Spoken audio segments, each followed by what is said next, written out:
Hernandez, my lovely wife, Sahi. Her name is almost like the fruit. How coincidental is that? It's acai without the just Sahi. Guys, listen, I hope you guys have listened to us before because we only have 30 minutes. I already started counting, and we're going to speak fast. We're here today to share our story, share with you some of the stuff that we've learned, some of the stuff that's helping us. But first and foremost, I want to thank God Almighty for helping us get to where we are. In Jesus' name, gave him all the glory. Also, I want to thank Dallin, Carrie Larson, everyone in corporate. Thank you so very much. My amazing upline mentors, friends, Stephen, Gina Merritt, Brigham Leader, Harry, all the leaders who did it before us. Thank you, thank you, thank you. And also, one more thing. I wanna congratulate and recognize somebody very, very special, guys. It's the person sitting down in your chair. I know a lot of you today are here. You've made extreme sacrifices to come here. So congratulations, guys, because you know what? You are at the right place with the right time. I know what it's like to be in the position that you are, but you know what? If you're here tonight, you haven't lost hope. You haven't lost faith. You haven't lost your dreams. And most important, that's the most important thing of all, guys, because where there's no hope, there's no faith, there's no life. So give it up for yourself for coming to Dallas. I appreciate you. I believe in you. You're here for a reason, guys. So real quickly, listen, I can identify with some of the crises that most people are going through because my wife and I, 4 or 5 years before we met Montevi and I met Stephen Gina Merritt, we were literally digging through garbage to get by, guys. And how do you get to that point? My wife and I, she was buying and selling clothes. I was buying and selling used cars, $1,000 cars, $2,000 cars.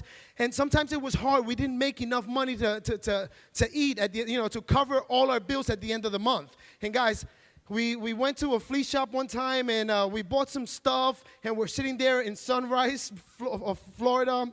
And we're sitting there, and we're the only people not selling anything. I'm like, what's going on? My wife had bought like these $200-$300 shoes for like $15 in a clearance, whatever, and we're there, and we can't sell one pair of shoes. And I look to my left and to my right, and everyone's selling stuff. And I tell my wife, I said, I don't get it. These people are selling garbage. Beeping, cha-ching, like the light went off. All we got to do is go find some garbage. So we went around, guys. I used to go to nice neighborhoods in the middle of the night. I was never proud of it. I wasn't telling everybody what we were doing. But we would literally go out to nice neighborhoods, Boca Raton, whatever. It's surprising what people would throw away. You know, we would find chairs and lamps and this, strollers, you name it, guys. And you know what? We were happy to be able to make $300-$400 on a weekend, picking up garbage all week long. And I know when we stop doing it, our parents continue doing it. So, guys, again, I believe one thing, guys, that this thing happened for a reason, all right? Every struggle you're going to go through and you overcome only makes you stronger. And I want to tell you something, where my passion comes from, where my fire comes from, is from the fear of ever going back to where I come from, guys. The fear of ever going back to that poverty, that's what fires me up and keeps me going. So, again, I know that every one of you can do it if we did it. You all have it inside of you. You just have to get mad at yourself. Guys, don't feel bad for yourself. Don't feel sorry for yourself.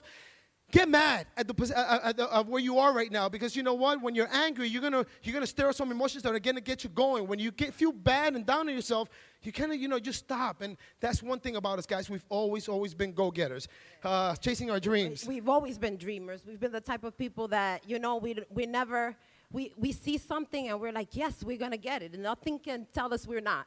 You know, we're going to get it. So we don't know how, but we're going to do whatever it takes that's right to get it, you know. So they called me Tuna Supreme, and that when we were picking up garbage, because we ate tuna for like 2-3 years. We were eating tuna. I make it every way. They call me Tuna Supreme because I can make it with sauce, no sauce, onions, whatever way. 100 ways. You know what? That made us the people we are today, you know, that put food on the table.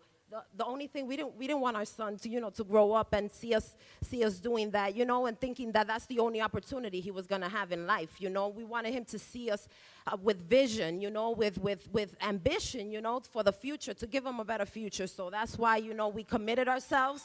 But you know what, guys? Always, even when we were doing the garbage, My son would actually go out with us and find his own little thing, and he had his own little stand at the flea shop selling his little toys. So teaching, entrepreneurship any which way we can.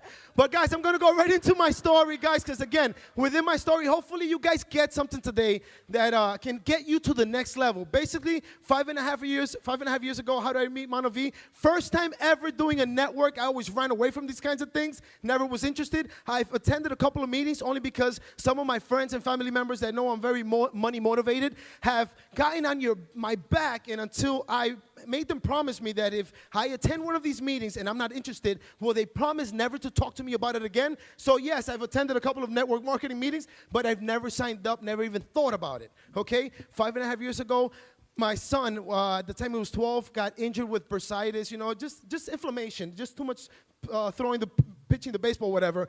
So the doctor tells me, give him some rest, give him anti-inflammatories. I figured I'm just going to shut him down. I called my son's trainer, who trained him every single Thursday, Chad. I let him know, listen, my son's not going to be able to come to practice training for at least 6 months. I tell him what's going on. He says, well, Mike, I've got a pain too. There was a couple here last week who gave me some stuff, some stuff. I've got it on top of my desk. You come on over, give it to your son. He might feel better. So I shoot over there, and he gives me a bottle like this, just with a green cap, active. And I look at it. I've never seen this before. And I said, okay, what am I supposed to do with this? He said, you give it to your son. I said, what's it going to do for my son? He says, it might make him feel better. I said, yeah, why? It makes you feel real good, but my son's 12. I'm going to drink this. I'm going to get that buzz. I thought it was wine. I didn't know what the heck it was. But guys, I'm from New York City, born and raised. I'm probably the biggest skeptic in the room, New York. I'm probably the biggest skeptic in the room. Guys, I'm thinking this is not going to help my son, but it's fruits and vegetables, so what the heck is better than the pizza and Burger King that he likes? And I give it to him. Long story short, guys, within a week, my son claims he's feeling better. I'm like, shut up. You're not good. You're trying to get over one on me. But it turned out that the inflammation disappeared mysteriously. I don't know what happened. But I called my buddy Chad up to let him know the doctor made a mistake. That's what happened. I didn't give the credit to the product. And I let him know that, listen, put my son back into the schedule. He says, well, and I said, also, I want to know where do I get some of this juice. So he says, well, when you come back on Thursday, you're going to look. The couple who gave it to me is going to be here, so you can talk to them. I go over there, guys, and he points out. I get there. He says, oh, look, that's the lady you want to talk to right there. It was Gina Merritt. I'm thinking this is the juice lady, right? So I go to her. I have no idea who I am, but apparently Chad had told him, I got a buddy of mine who's interested in Mono V, the product. I didn't even know anything about the business, but Gina, she's all about the business. So I get over there. I'm like, hi, Gina. Excuse me, man. Hi, my name is Mike Hernandez, like Chad. And she jumps out of her chair. Woohoo, Mono V. Oh, my God, listen, people are drinking the Philly Sherry, making a lot of money. Woohoo, I've been doing it for 6 months, making $17,000 a week. This is amazing. And I'm thinking, whoa. Slow it down. You don't need to sell me. I want some. I'm here to buy. I said, you make $17,000 a week? My God, you're going to make a little bit more now because I want to buy some of this juice. She says, no, I don't sell the juice. I'm thinking, yeah, she's really lost it. I'm sorry. I love you, baby. I thought she was crazy. How do you make $17,000 a week and you don't sell juice? Now I get it. Make millions. I don't sell juice. But anyway, I figured, you know what? Okay, so can I buy it from you? She said, no, you don't get it. I don't sell the juice. I want you to come. I heard you're a sharp guy. If you're really as sharp as you are, giving me compliments. I'm thinking, I like this lady. Learning. So she tells me, guys, she's making it very complicated to help me to get this product. She says, you're going to come to a meeting. I'm like, can I just buy it? No. You're going to come to a meeting. She gave me a free bottle. Now I'm committed to coming to this meeting. I'm thinking, great. I told my wife, I'm going to go there. And I asked her, how long is the meeting? She said, 20 minutes. 20 minutes. 17 hours. 16 hours, people talking about what the product's done for them. But anyway, I said, I'm going to be there 5 minutes. I walk in. I just want to show my face. I'm standing by the door so I can just go in and out. But I walk in. It's a whole bunch of excited people dressed down to earth. I'm thinking, this is different. The energy in there was incredible. People start talking about all the, people just talking, mingling with each other about the product is doing for them. People were getting up. Oh, I couldn't raise my shoulder above this angle. Look what I can do now. I can't bend over. I couldn't bend down. They're doing all these things that the juice is helping them do. I tell my wife, get ready. And in a minute, people are going to start walking out of wheelchairs with this juice. I'm not buying it, right? Then they start talking about how much money they're making. $50 a week to $50,000 a week. And I remember, I don't know if it was Charlie or Brig who got up that time that I went, and he was in shorts and flip-flops talking about, I've been in a few months. I'm making like $50,000 a week. I told my wife, honey, I'm broke. I know broke people. That guy is broke. He's not making that kind of money. But guess what, guys? My wife gets excited. She's like, oh my God, did you hear what the product is doing? Oh my God, did you hear how much money people are making? I'm like, yeah, do you believe him? Like, come on, I mean, we're smarter than this, right? Guys, I took some product home that Gina had given me, and I gave it to my dad to prove to my wife that this stuff didn't work. It wasn't real. I didn't, thank you, baby. What happened, I went to prove it wrong, it backfired. My dad's feeling like $1 million. He's like, oh, I'm like, my eyes got this big when I saw my dad. I looked at my wife and I said, we're gonna be rich. Why? Because they tell me now all I gotta do is talk to people. I felt you gotta pay me to shut up. If you're gonna pay me to talk, I'm gonna be rich. Hey, guys, I love me some skeptics. Once you convince a skeptic, you can't shut them up. All right? So I'm thinking, all right, so this is the deal, guys. I went out there fired up. I had no money, guys. Actually, this is where I was in this point in time in my life. When I met Steve and Gina Merritt, we were doing everything we can, and I wish I can share everything I was doing, but I can't. But I was doing crazy things just to make money. For you guys, you know? And guys, listen, we had accumulated $25,000. I had put it down into a franchise because the last thing I wanted, my entire life, guys, I've held maybe 2 or 3 jobs. And you know what? It's to me, it's like imprisonment. I'm limited. I know I only make $500,000 a week. I can't dream beyond that. So I've always liked to be an entrepreneur and just whatever it is. If I'm going to struggle in the street and be on my own, but at least have the opportunity to believe that I can do more, right? So, where was it? So anyway, huh? Okay, thank you. You see, guys, I got ADD, ADHD, ABCD, ADFG. I've got it all. The juice helps me. I took 2 brains today. I was upstairs right now. I didn't know I was going to speak. I'm like, oh, my God, where are my brains? How many brains do I have? So he tells me 2. I'm like, why do I feel like I don't have 1? But it's the little packages. So I took 2. I'm going to be good. Trust me.